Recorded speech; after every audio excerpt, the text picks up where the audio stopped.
ఈ శ్లోకం పరమ పవిత్రం, జ్ఞాపకం పెట్టుకోండి.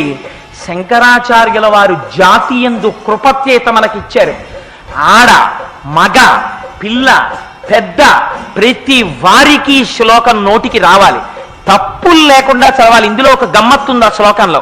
ఆ శ్లోకంలో అక్షరాలు మారాయా వ్యతిరిక్త అర్థాలు వస్తాయి.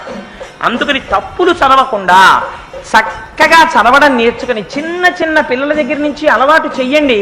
స్నానం చెయ్యగానే ఒక్కసారి అమ్మవారి దగ్గరికి వెళ్ళి ఆ కట్టుకున్న తువ్వాలతోటో అందులో బాలల భక్తికి అమ్మవారు పొంగిపోతుంది.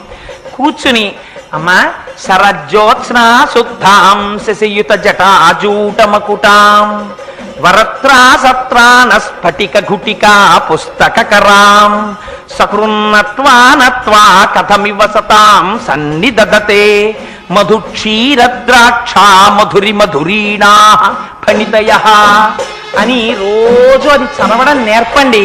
మీరు 1,000,000 రూపాయలు ఇచ్చినప్పుడు మీ మనవణ్ణి రక్షించుకున్న కన్నా ఈ ఒక్క శ్లోకాన్ని మీ మనవడికి మీరు నేర్పారా, వాడి జీవితాన్నంతటిని మీరు రక్షిస్తారు.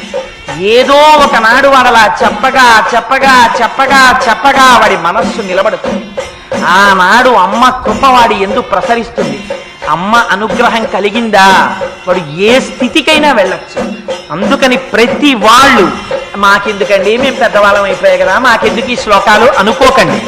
జ్ఞానము కావాలి కదా, భగవత్ సంబంధమైనటువంటి జ్ఞానము ఆత్మజ్ఞానము లోపల స్థిరపడడానికి అది ప్రసరించడానికి పరమ హేతువైనటువంటి గొప్ప శ్లోకాన్ని వాళ్ళ శంకర భగవత్పాదులు మనకి కృప చేశారు. అందుకని అందరూ నా విజ్ఞాపన తప్పులు లేకుండా చదవడం మాత్రం ఈ శ్లోకాన్ని అలవాటు చేసుకోండి.